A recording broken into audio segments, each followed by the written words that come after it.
जय श्री कृष्णा। सभी ज्योतिष प्रेमियों का और सभी वैष्णवों का एक बार फिर से हमारे श्री कृष्ण ज्योतिष शोध संस्थान के इस विशेष कार्यक्रम में हार्दिक स्वागत। देखिए, आज बहुत सारे लोग जो कि 29 जून की मध्य रात्रि से शनि वक्री होने जा रहे हैं। शनि अपने मूल त्रिकोण राशि जो कि कुंभ राशि होती है उसमें वक्री होने वाले हैं। तो उसके बारे में बहुत सारे लोग क्यूरोसिटी है लोगों के अंदर कि ये हमें कैसा फल प्रदान करेंगे, हमारे लिए शुभ रहेगा या अशुभ। तो आज सभी के आग्रह पर मैं ये विशेष जानकारी लेकर आया हूँ। सर्वप्रथम तो हमको ये जान लेना आवश्यक है कि कर्म फलदाता शनि जो कि न्याय के देवता हैं, न्याय प्रिय हैं। ज्योतिष में 9 ग्रह होते हैं, 9 ग्रहों में शनि का एक विशेष स्थान है। ये जातक के पूर्व जन्म के कर्मों का और इस जन्म के कर्म का फल के हिसाब से जो उसने कर्म किए हैं उसका फल प्रदान करते हैं। जैसा कि इनके नाम से भी ये सिद्ध होता है, कर्म फल दाता शनि न्याय करते हैं। एक सुंदर दोहा है कि कोहु नकाहु सुख दुख कर दाता, निज कृत कर्म भोग सुख ब्राता। जातक अपने जीवन काल में अपने पूर्व जन्म के कर्मों का और इस जन्म के संचित कर्मों के फल को ही भोगता है। कोई किसी को सुख नहीं दे सकता और कोई किसी को दुख का निर्माण नहीं कर सकता। इसीलिए यदि जीवन में शनि के प्रकोप से बचना है तो शुभ कर्म करें। किसी के लिए कैसा भी ऐसा साधन न बनाएं जिससे उसका हमें श्राप लगे, हाय लगे। अपने द्वारा सबका भला ही सोचें तो शनि किसी का भी अप्रिय नहीं कर सकता। देखिए, इधर ये वीडियो लंबी होने वाली है तो ध्यानपूर्वक सुनिएगा। वीडियो के अंत में शनि के प्रकोप से कैसे बचा जा सकता है उसका बहुत ही सरल उपाय मैं सभी को विशेष रूप से विस्तार से बताऊंगा। तो शुरू करते हैं कि शनि जो 15 नवंबर तक अपनी मूल त्रिकोण राशि कुंभ राशि में वक्री रहेंगे। ये तारीख नोट ध्यान दीजिएगा कि 29 जून की मध्य रात्रि 12:37 38 मिनट के लगभग ये वक्री होंगे और पूरे 139 दिन तक ये वक्र रहेंगे, जो कि 15 नवंबर तक मार्गी हो जाएंगे। ग्रह का मार्गी और वक्री होने से तात्पर्य है, मार्गी ग्रह मतलब सीधी गति से चलना, वक्र ग्रह माने एक राशि पहले की राशि का भी कारकत्व संभाल लेना। मानो कुंभ मकर राशि में वक्री होंगे शनि, तो अब कुंभ राशि के कारकत्व को भी वो संभालेंगे। शनि की 3 दृष्टियाँ होती हैं, तीसरी, 7वीं और 10वीं। तो अब ये 6 दृष्टियों से जातकों को फल प्रदान करेंगे। मकर राशि का ध्यान देते हुए तो वहाँ से भी 3 दृष्टियों को संभालेंगे और कुंभ राशि में जो कि अभी हैं, वर्तमान में गोचर कर रहे हैं और कुंभ में ही 2025 तक रहेंगे। तो अब दोनों राशियों के कारकत्व को संभालेंगे। वक्री होने से तात्पर्य यहाँ ये भी है कि जब ग्रह 360 डिग्री एंगल में सौर मंडल में पृथ्वी के सबसे निकट आ जाता है तो देखने में ऐसी प्रतीति होती है कि ग्रह उल्टी चाल से चल रहा है। यह केवल माया का भ्रमजाल है। ग्रह कभी उल्टा नहीं चलता है, ग्रह सीधी गति में ही चल रहा होता है, किंतु देखने में ऐसा प्रतीत होता है कि ग्रह उल्टी चाल से चल रहा है। राहु और केतु सदैव वक्री ही रहते हैं, सूर्य चंद्रमा कभी वक्री नहीं होते। बाद बाकी सभी ग्रह वक्र हो सकते हैं और होते हैं। तो इधर ये इतनी जानकारी मैंने आपको विस्तार से दी। आगे किन किन राशियों पर इनका शुभ फल रहेगा और किन पर ये अशुभ फल देंगे। एक ये बात जरूर ध्यान रखिए कि शनि जब वक्री होते हैं तो अपने कारकत्व में मानो किसी के लिए अशुभ हैं तो अब अत्यधिक अशुभ भी करेंगे, और किसी के लिए शुभ है तो उसको ज़्यादा शुभत्व प्रदान करेंगे। शनि धातुओं के स्वामी हैं, लोहे के स्वामी हैं, तेलीय पदार्थ के स्वामी हैं, तो इधर इन क्षेत्रों में अलग अलग वक्र होने से इसका विशेष प्रभाव रहेगा। अब सर्वप्रथम मेष राशि वालों के लिए ये वर्तमान में कुंभ राशि में वक्री हो रहे हैं, तो उनके कुंडली के उनके जन्म राशि, देखिए ये चंद्र राशि के हिसाब से मैं आपको फलादेश कर रहा हूँ, तो ये उनके 11वें भाव में बैठकर अब दशम भाव का भी फल प्रदान करेंगे। आपके लिए खुशखबरी, ये आपके लिए शुभ हुए हैं। आय के नए नए स्रोत बन जाएंगे, रुके हुए काम बन जाएंगे, कुछ वाहन में समस्या रह सकती है, और यदि कहीं किसी प्रकार से कोई विद्यार्थी जन पढ़ाई लिखाई में लगे हुए हैं, प्रतियोगी परीक्षा में लगे हुए हैं, तो उनको भी अब नए नए आयाम उपलब्ध होंगे। इधर दूसरी राशि जो बनती है वो वृषभ राशि बनती है। वृषभ राशि के जातकों के लिए ये गोचर शुभ ही हुआ है। आपके लिए ये ज़्यादा शुभ इसलिए भी है क्योंकि बृहस्पति जो 30 अप्रैल को गोचर में आपके पॉजिटिव हो चुके हैं।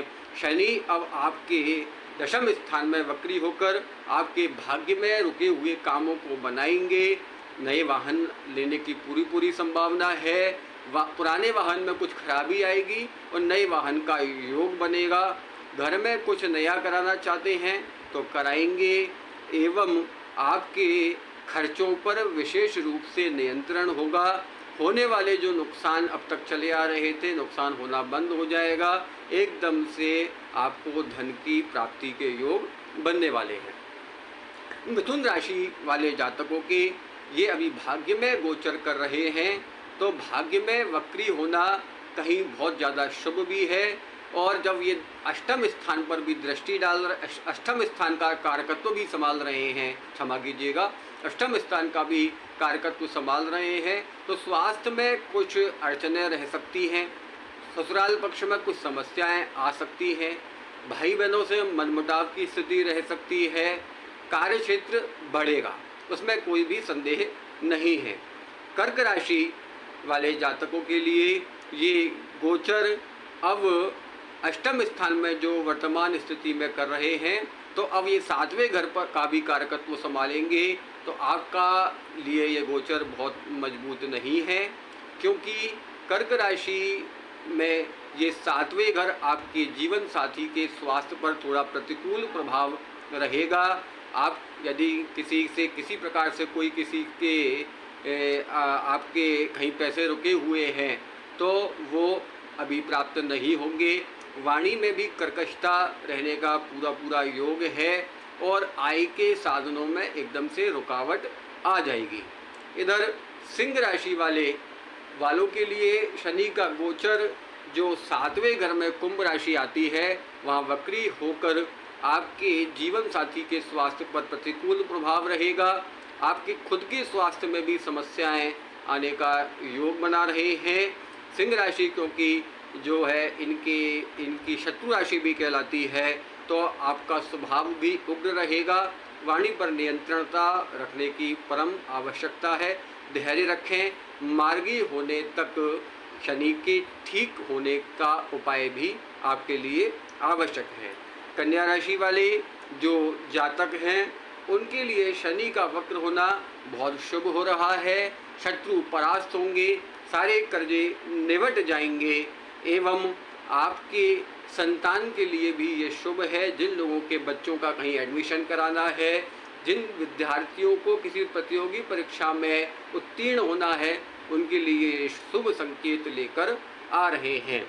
तुला राशि वाले जातकों के लिए भी ये शुभ हैं, क्योंकि पंचम स्थान में वक्र होकर अब कहीं स्वास्थ्य में तो अवरोध रहेंगे। यूरिन संबंधी समस्या या किडनी स्टोन जैसी समस्या आपको परेशान करेगी।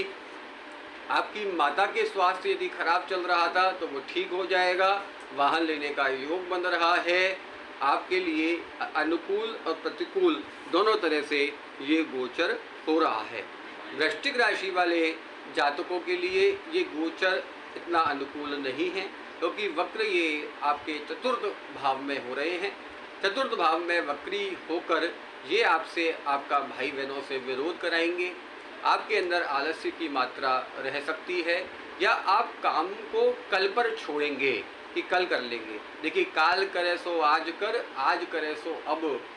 कोई भी काम वृश्चिक राशि वाले कल पे ना छोड़ें, एक्स्ट्रा एफर्ट लगाकर काम को तुरंत करने का प्रयास करें, क्योंकि इनकी एक दृष्टि जो आपके दशम स्थान पर बनी हुई है, वहाँ से भी आपके काम में अवरोध रहेगा।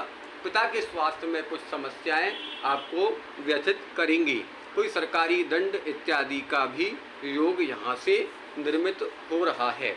धनु राशि वाले जातकों के लिए ये गोचर अनुकूल और प्रतिकूल, अच्छा भी है और बुरा भी है। अच्छा इस तरह से है कि आप एनर्जी से ओत-प्रोत रहेंगे। आप काम को तुरंत करने के एकदम फायर मोड पर, जिसे कहते हैं कि जो काम कल करना है उसको तुरंत करने की इस प्रवृत्ति में आ जाएंगे। भाग्य में डिले होगा, क्योंकि ओवरऑल भाग्य पर दृष्टि पहले से ही है। आपके स्वास्थ्य पर भी प्रतिकूल प्रभाव इसका पड़ने वाला है। विशेष आप संभल के रहें कि आपके स्वास्थ्य पर भी तो सीढ़ियाँ चढ़ते समय उतरते समय विशेष सावधानी बरतें। जो लोग रफ ड्राइविंग करते हैं उनके लिए भी मैं आपसे कहूँगा कि रफ ड्राइविंग करना बिल्कुल छोड़ दीजिए, क्योंकि पैरों में कष्ट आने का योग यहाँ से ये बना रहे हैं। मकर राशि वाले जातकों के लिए ये गोचर कहीं ना कहीं दोनों प्रकार के प्रभाव डालेगा। देखिए, ये लग्न पर अब कारकत्व संभालेंगे, तो जिनका स्वास्थ्य थोड़ा गड़बड़ चल रहा था उनका स्वास्थ्य तो ठीक रहेगा, स्वास्थ्य में कोई दिक्कत नहीं, किंतु आपके पार्टनर के स्वास्थ्य में कहीं ना कहीं दिक्कत आने वाली है। आप वाणी का संयम बनाए रखें, वाणी पर नियंत्रण रखें। ऐसा न हो आप जो कहें वो आपके आसपास रहने वाले लोगों को प्रिय ना लगे। तो दूसरा, आपके लिए ये वाहन में कुछ समस्या लेके आ सकता है। घर में कोई इलेक्ट्रॉनिक सामान, इलेक्ट्रॉनिक इक्विपमेंट खराब होने का यहाँ पर मकर राशि वालों का योग बन रहा है। कुंभ राशि वाले, जो कि इनकी खुद की मूल त्रिकोण राशि है, यहाँ पर गोचर कर कर ये शुभ फल प्रदान करने वाले हैं। आपका एकदम संपत्ति, अचानक से संपत्ति मिलने का यहाँ से योग बनेगा। आपके कुटुंबी जन भी, जिन लोगों को कुंभ राशि वालों को कुटुंब का सहयोग नहीं मिल रहा था, उनको यहाँ पर अचानक से कुटुंबी जनों का सहयोग मिल जाएगा। एकदम से जो लोग शेयर मार्केट में काम करते हैं उनको लाभ होने का योग यहाँ पर ये बनाएंगे, और आपके संतान के स्वास्थ्य में कहीं ना कहीं ये दिक्कत बना सकते हैं। इधर जो मीन राशि है, जिसको कि 12 नंबर मिला है, मीन राशि वालों के लिए ये गोचर किसी भी प्रकार से अनुकूलता लेकर नहीं आने वाला है। यहाँ पर ये मीन राशि में वक्री होकर आपका आय का साधन तो बनेगा, किंतु एकदम से शत्रु पक्ष मजबूत होगा और हानि होने के भी योग हैं। सोच समझकर इन्वेस्टमेंट करें। कहीं भी जो आप बहुत दिन से पैसा लगाने की सोच रहे हैं तो पेपर वर्क ढंग से कर लें, ढंग से स्टडी कर लें। कोई आपका पैसा ऐसा ना हो आपको वो पागल बना के आपसे लूट ले। तो इन्वेस्टमेंट करते समय मीन राशि वाले विशेष ध्यान रखें। तो ये जो शनि का वक्र होने से 12 राशियों पर क्या क्या प्रभाव रहेगा, मैंने ये जानकारी आप सभी को दी। अब यहाँ ये जानेंगे कि शनि वक्र हो और किसी भी राशि पर उसका प्रतिकूल प्रभाव पड़ रहा हो तो उसको किन उपायों से शनि को ठीक कर लेना चाहिए।